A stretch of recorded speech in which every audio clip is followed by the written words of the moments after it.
Hey, is that an e-wallet you're using?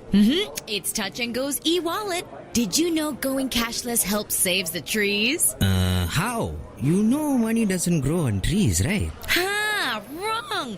Banknotes are made from paper. And the more we go cashless, the less paper we use. True.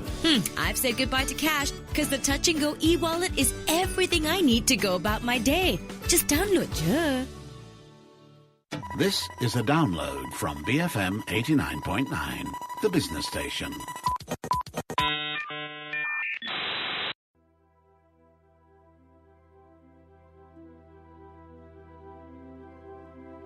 BFM 89.9, the business station.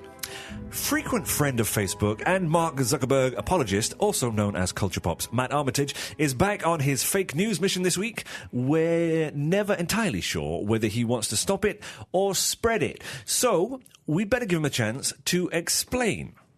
Well, I think it's a bit unfair to say I'm a Facebook apologist. I think I'm more of a Facebook realist. We talk about accountability a lot. So today I want to ask, what exactly should Facebook or any other technology company be responsible for? Should it be responsible for stocking our fridge? Well, Amazon seems to be on its way to actually doing that one. Indeed. Driving us to work? Yes. Well, Uber and Google are working on those as well. Looking after kids or elderly relatives? Well, yes. Companies like Samsung and Hitachi are building robots that should be able to take care of all our unwanted possessions. And, well, the prize for still there. Hello, Yahoo. But, yeah, and massive overpricing and glitchy software. Well, I think Apple's got that one covered. Oh, snap. Well, that's that topic resolved. What should we do for the next 20 minutes, then? Well, I always find that badminton works really well on the radio.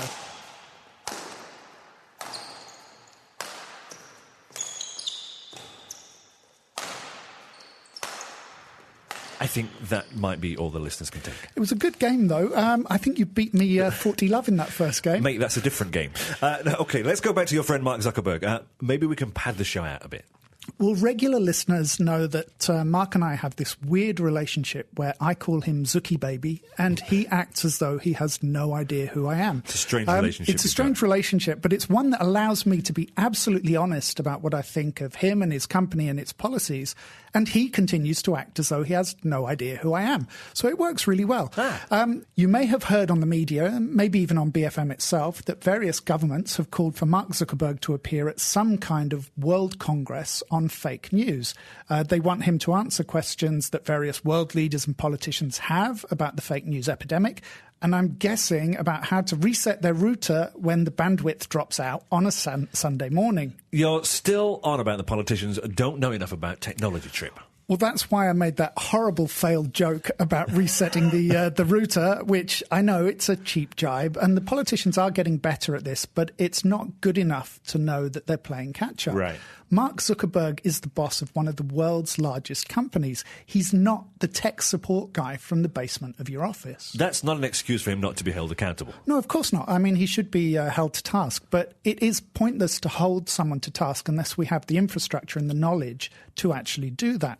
Right now, he could turn up and say pretty much anything. For example, he could say that fake news was made possible because of the vulnerability in the root servers that govern DNS addresses, and that exploit prevented Perl-programmed servers from correctly identifying the geolocations that his company's ads stream to and from. He could easily say that, even though I just made it up. It's nonsense. In the sense that none of it makes any sense. It's just random internet stuff I threw into a sentence.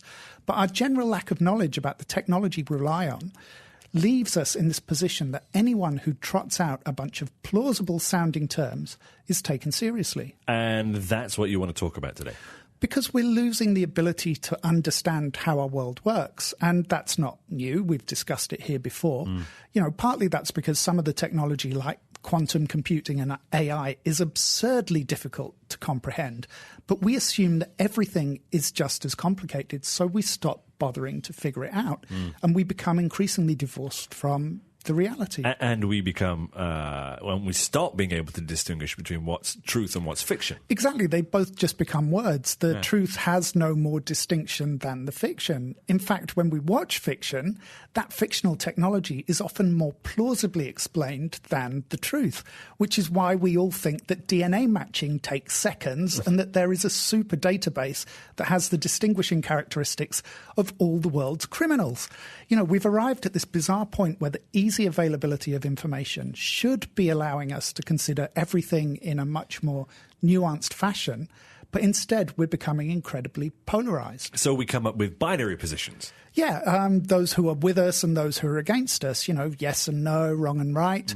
And, you know, as any child whose parents have told them, no, they can't eat the green hairy thing that they just found under the car seat because life isn't fair, can tell you, the world doesn't work like that. But this looks like it's shaping up to be another one of those apocalyptic episodes, Matthew.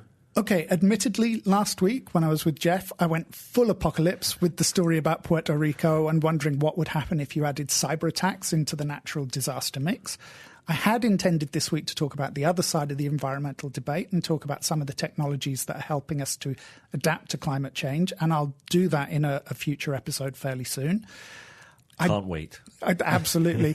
I didn't want to talk about this fake news again while the US midterms were still going on. And at the same time, I didn't want this Mark Zuckerberg World Congress topic to get too old either. Plus, this week there have also been news reports about India's struggle to tame fake news over WhatsApp. So I thought I'd slide this in for a quiet Friday brunch before it spoils. Okay, let's wander back to Facebook then. What does the world need now? Well, I should burst into song or something. Love, sweet love. It's the one thing that there's too little of.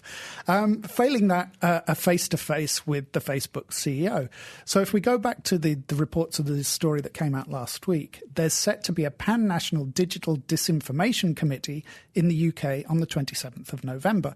So representatives from the UK, Canada, Argentina, Australia and Ireland have called on Zuckerberg to attend and make himself available for lawmakers' questions. It also suggests that the UK organisers concentrated on the letters A through C when they searched through the Rolodex of international contacts, and Ireland got a default note through the letterbox because, you know, it's the next door neighbour. Right. Hasn't Facebook responded to world governments over the fake news affair? Well, that's where there's a difference of opinion. So far, Mark Zuckerberg has declined to appear, and Facebook's position seems to be that they have responded to several governments already.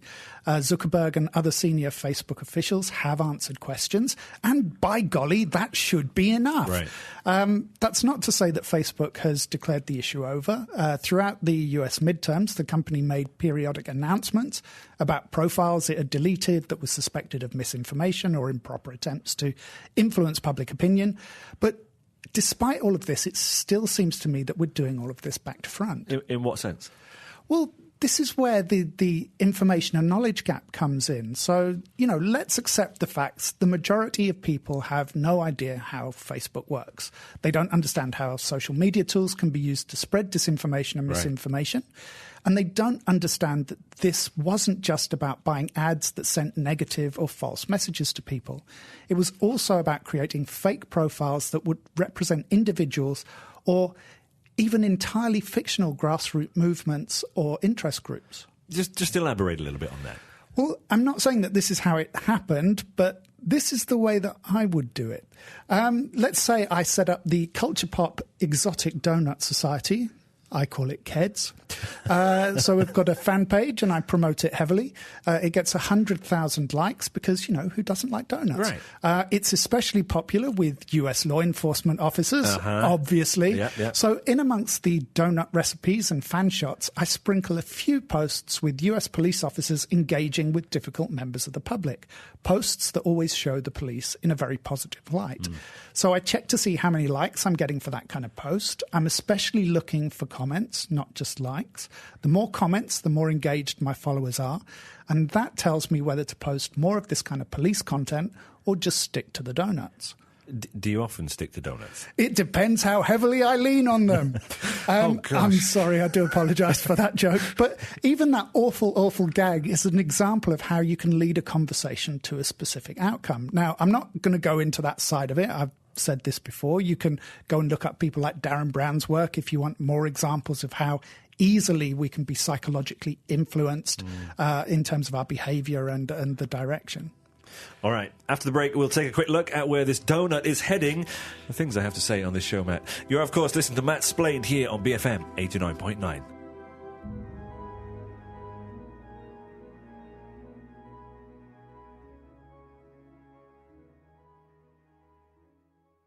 Become fabulous millionaires. BFM 89.9.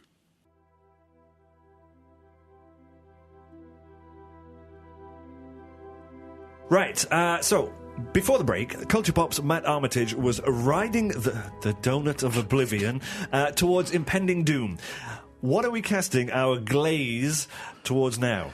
So we're talking about binary choices today. I'm sorry, I keep making you say all these puns. The idea that we can only choose wrong or right. Yeah. And if one position is right, then the other person must automatically be wrong. I know that seems like a refuge of certainty in a world that is very much uncertain, but it really is a bit like poking your head in the sand. You know, you're opting for very easy tribalism instead of doing the hard work of searching for answers. And that's a long way from donuts. I can frame this argument in terms of donuts. In binary terms, there are donuts with holes and there are donuts without holes. Oh, yeah. And those are the only two types of donuts that exist.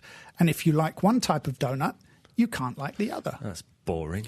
Well, the binary world is boring. If the only two colour options available to you were black and white, then you'd think grey was the most psychedelic and mind-bending thing you'd ever seen. And the same goes for donuts. In a world of plain donuts, the only thing that differentiates them is the aesthetic. Whether you prefer with or without a hole, the taste is going to be the same. Donuts only get interesting when you put stuff on them or in them or both. Thankfully, in the real world, donuts are a broad church and they make room for everyone. And life is kind of like that donut. It only gets interesting once you've added some multicoloured sprinkles. Which brings me back to what we were talking about before the break, my donut fan page and how I can use it to influence what people think. You've already started showing your support for law enforcement with pro-police videos. Yeah, so imagine I put up a post of an easy-to-make cronut recipe. Is anyone still eating cronuts? Well, you and your lamestream friends might have left the cronut behind as you embrace stevia and quinoa flour. But for some of us, double glazing is a badge of honour. Diabetes be damned. So, sprinkled amongst the comments about my fabulous and so easy to follow recipe, I start to seed in some darker comments from the fake profiles I've set up. These comments might say that Richard Bradbury, a celebrity pâtissier who is my main rival, melts plastic bags into the batter to make his donuts shinier. So among the genuine gasps of shock, horror, and it can't be true, other fake accounts I operate post links to blogs and news sites that expose the diabolical double dealings of this shady chef. So you've also made the effort to set up fake blogs and websites to publicise my non-existent cronut crimes. It doesn't actually take much. I mean, it sounds like a lot, but a few dollars spent at one of those Indian word farms that creates cheap blog posts, a couple of domain names that look like professional news sites, and I've used some knockoff WordPress templates to put those together, a few hours work, and actually very little cash. So now I go and buy some ads that I buy the ads on Facebook and other social media sites and ad buying sites, and these ads start to follow you around the web. And we all experience that. We all get trailed by ads. You know, you go to a product site and the next site you go to is full of ads for the product you were just looking at. That's how the cookies work. So now I have, donuts and cookies. Wow. Brilliant. So now I have my fake expose posts turning up everywhere you go. And I can use that same content over and over on dozens of different fake sites if I choose to, because most people are never going to click on the article. So it's really just the headline and the photo that matter. So I can churn out headlines for all these posts: donut dicks, plastic passion, elephant dung, healthier than Richard's cronuts, eat me and die. You know, you start off funny and you can get darker and darker with these things. But haven't you broken the law at this point? Well, I may have broken libel or defamation laws, but that doesn't really matter because my websites are all located in countries that either cloak me in anonymity or don't recognize libel or defamation or the legal jurisdictions that they're lodged in. Or maybe there's no libel at all. I might be simply exaggerating reports and leaving misleading wording that pushes people into thinking I've said those things when actually I've only alluded to them. For example, there might have been a picture of you walking into your kitchen with a plastic bag full of eggs and sugar. But when you come out of the kitchen later, there's no plastic bag. The eggs and sugar were for the donuts, that's obvious. So it's only logical to assume that you put the plastic bag in the mix too. And if I say I'm innocent? That doesn't make the slightest bit of difference. I mean, it's ironic, but the subject of the attack is irrelevant. It's the attacks themselves that are important. It's creating the arguments and the chaos. So what I've done is create an environment where Richard Bradbury is presented as a villain. And his crime is so straightforwardly evil and villainous that you can't help but have an opinion on it. So you, the real Richard Bradbury, who's probably never made a cronut in his entire life, now belong to this binary world, one where you've become a meme and you're just an angry bystander in all these discussions of whether you're guilty or innocent. I feel a really pressing need right now to pivot this away from me and back to Mark Zuckerberg. You mentioned before the break that the way we treat sites like Facebook is back to front. What did you mean by that? Well, at the moment, I feel we're placing too much responsibility on the technology companies themselves. So the methodology I just outlined to turn you into a cartoon villain requires me to register domain names, publish sites, and purchase ads on multiple sites and platforms. Right. Overall, what I'm doing may constitute harassment or bullying or slander, but each step is carried out perfectly legally. I'm using digital tools to connect all of those threads. So how much of that is actually Facebook's responsibility? And realistically, how much can Facebook do on its own to actually rein my behavior in? Well, I mean, we keep hearing these that they have systems in place to monitor everything, right? And those systems are really blunt. There's been no shortage of shows by me this year on artificial intelligence. And one of the recurring themes of those shows has been the stupidity of our AI systems. So yes, we can leave the policing of all these sites to machines in the same way that we can leave a baby in the care of a beagle puppy. It will have an outcome, but it probably won't be the one that you were hoping for. So you're saying now that it's pointless and we should give up and just go home? Well, no, not at all. I mean, Facebook, Google, Twitter, Snapchat, Apple, 1,000 other companies, they all have a role to play. But right now we're in this weird position where lawmakers call Mark Zuckerberg and ask him what he's doing to curb something that's essentially their problem. Gotcha. Because let's be honest, Facebook doesn't care what politicians want. They care what their shareholders, their clients, and to a smaller extent, their users want. And fake news is only bad for social media sites if it causes users to log off. Right. If conspiracy theories are actually good for your bottom line, then where's the incentive to move away from them? All right. What would you like to see happen? The lawmakers really have to take charge. I mean, it's not good enough for them to say that they don't understand the technology. A lot of countries have a default position in law that says ignorance of the law is no defense. But that's the exact position that lawmakers adopt when it comes to technology. We don't understand you, so we can't regulate you. But how many industries let you decide what you are? Lawmakers ask Facebook, are you a news or a media company? And Facebook says, no, we're a something company. But in the real world, you tell Facebook what it is and you make it conform to the guidelines and the laws that govern that specific industry. And how would that look? It would look absolutely normal. We act as though the technology industry has some kind of imperial exceptionalism that exempts it from the rules that the rest of us follow.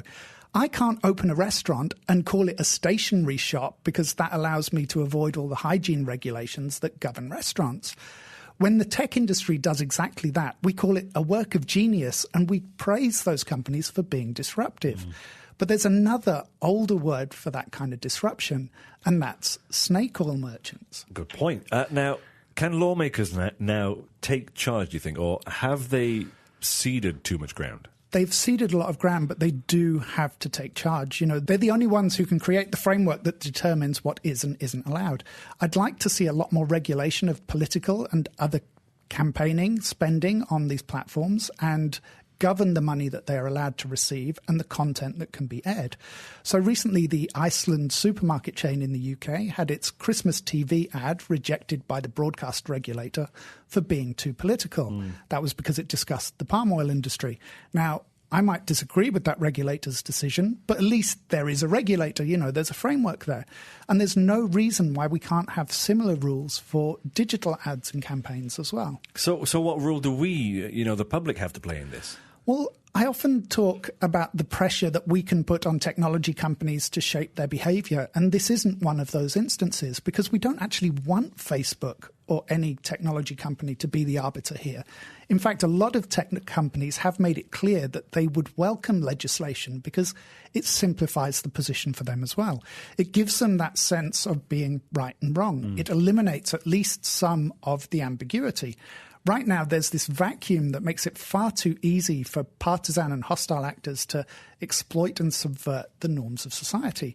So we need to pressure our representatives in government to make those decisions for us. But what about the donuts, Matt? What about the donuts? Well, that is something we can do. We can try harder not to fall into the binary donut trap.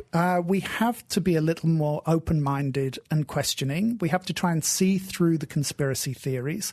We have to be a little less accepting of nonsensical and seemingly binary positions, because ultimately we're responsible for what we think and we believe. But above all, I think if there's one conclusion that today's show should lead us towards, it's that we have to stop blaming Richard Bradbury. For more on the dark arts of communication, you can head over to culturepop.com, where you'll find transcripts of these delightful shows. Stay tuned, everybody. Just coming up after the break, we will have Geek Squawk here on BFM 89.9, the business station.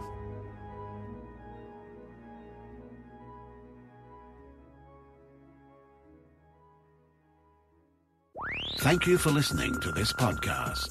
To find more great interviews, go to bfm.my or find us on iTunes. BFM 89.9, the business station.